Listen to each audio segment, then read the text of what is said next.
Bike থাকতে হাঁটছি কেন? একটা বাইকে 3 দিনে 3টে টায়ার কে চেঞ্জ করে ভাই?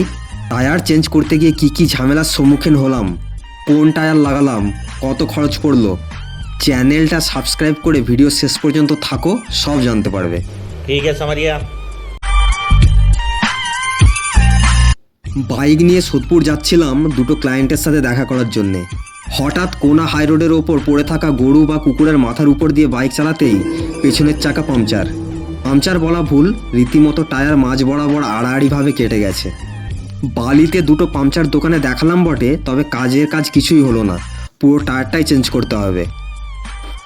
সামনাসামনি টায়ার দোকান না থাকায় গন্তব্য এখন ডানলপ। যা গরম পড়েছে, গলাটা না ভিজিয়ে থাকতে পারলাম না। ভাগ্য খারাপ থাকলে সব খারাপ। গলা ভেজা কমপ্লিট হতেই বডি ভেজা শুরু হয়ে গেল, সঙ্গে আমার রকেটেরও স্নান হয়ে গেল। যাই হোক, পৌঁছে গেলাম ডানলপের অ্যাপেলো শোরুমে।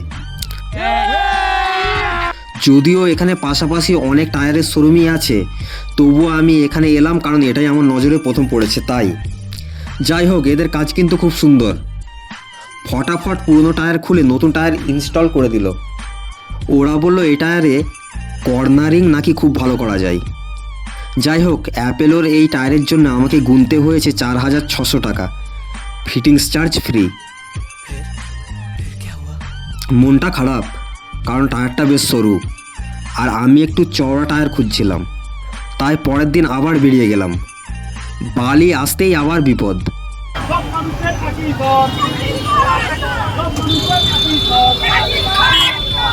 আধ ঘন্টা জ্যামে আটকে আবার ডানলপে। এইবার লাগাবো MRF এর এই টায়ারটা। শোরুমের লোকেরা বারণ করা সত্ত্বেও এটাকেই বেছে নিলাম কারণ আমার চওড়া দরকার। বলেন কি? ওরা অনেক করে বোঝালো, বলল গাড়িতে কোন সাইজের টায়ার লাগবে সেটা গাড়ি কোম্পানিই ঠিক করে দিয়েছে, অহেতুক ছোট বড় টায়ার না লাগানোই ভালো। তার উপরে এই টায়ারটার জন্য আরও 300 টাকা বেশি দিতে হবে। কিন্তু কে শোনে কার কথা, আমার মাথায় চওড়া ঘুরছে, ওটাই লাগাও। ठीक है। কাঠ ফাটা রৌদ্রে ঘেমে নিয়ে ঝোড়ো কাক হয়ে গেছি, তার উপর খিদেও লেগেছে। ওরা কাজ করুক, আমি পেট পুজো করে আসি।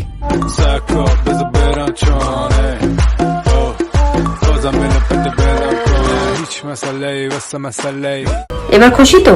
না, এই টায়ার দেখতে সুন্দর লাগছে ঠিকই, তবে চালাতে অসুবিধা হচ্ছে অনেক। কারণ আমার বাইকে লাগে 140, 70, 17 টায়ার, আর এর হাইট আমার অরিজিনাল টায়ারের থেকে 10 mm কম, যার জন্য গ্রিপ মোটেও পাচ্ছি না। কর্নারিংয়ে প্রবলেম হচ্ছে, ব্রেক করলে চাকা দুলছে সাপের মতো।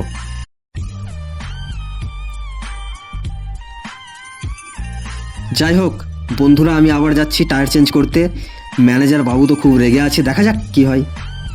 জ্ঞান শিক্ষা হয়ে গেছে, এবার অরিজিনাল সাইজই লাগাবো। ठीक है समझ गया। আর এদিকে 5টা বেজে গেছে, এখনও কোলাঘাট ব্রিজের উপর দাঁড়িয়ে আছি, জানি না আর কতক্ষণ লাগবে। रहा नहीं जाता, तड़प ही ऐसी है ना। শোরুম ম্যানেজার ফোন করেছিল, বলল মালিক আগে টায়ারের কন্ডিশন দেখবে, তারপর ভাববে চেঞ্জ হবে কিনা। अच्छा, রাখো তোমার মালিকের কথা, চেঞ্জ তো করতেই হবে, বাইক চালিয়েছি নাকি। बात तो सही है। যাই হোক, দক্ষিণেশ্বর ব্রিজ টপকে ডানলপ আস্তে আস্তে সন্ধে হয়ে গেল। মালিকের সাথে কথা ফাইনাল হতেই কাজ শুরু হয়ে গেল। মালিক বলল এবার 500 টাকা এক্সট্রা দিতে হবে, দেবো কি আছে। मजा आया। চাইছিলাম অ্যাপেলো আলফা H1, কিন্তু সাইজ না মেলায় এক প্রকার বাধ্য হয়ে অ্যাপেলো XR R70 টায়ারটাই বেছে নিলাম। এই টায়ারের জন্যে আমাকে 2950 টাকা এবং 500 টাকা এক্সট্রা চার্জ দিতে হলো। शाबाश बेटा। ভাই যখন আমার রিংটা সুন্দর করে পরিষ্কার করছিল, তখনই আমার পুরনো টায়ারটা দেখে বুকটা কেঁপে উঠল। এদের কাজ কিন্তু খুব সুন্দর আর ফাস্ট। মুহূর্তের মধ্যে টায়ারটা রিংয়ে সেট করে দিল, তারপর হাওয়া ভরে চেক করে নিয়ে যত্ন সহকারে বাইকে লাগানো শুরু করে দিল। ছেলেগুলি খুবই ভালো, আমাকে টায়ার সম্বন্ধিত অনেক টিপস ফ্রিতে দেওয়ায় আমি খুশি হয়ে ওদের বিমল এবং 100 টাকা দিলাম। अभी मजा आएगा ना भिड़ो। এই টায়ারটা নাকি অফরোডিংয়ের জন্য বেস্ট, কিন্তু আমার তো স্পিড চাই হাইওয়েতে। अच्छा বললো কোনো প্রবলেম নেই, দু জায়গাতেই নাকি সমান কমফোর্ট পাবো। ठीक है। ঠিক আছে, সেটা তো সময় বলবে। আপাতত কাজ শেষ হয়ে গেছে, বাড়ি যেতে হবে। তোমাদের কেমন লাগলো? আমি তো হ্যাপি। नहीं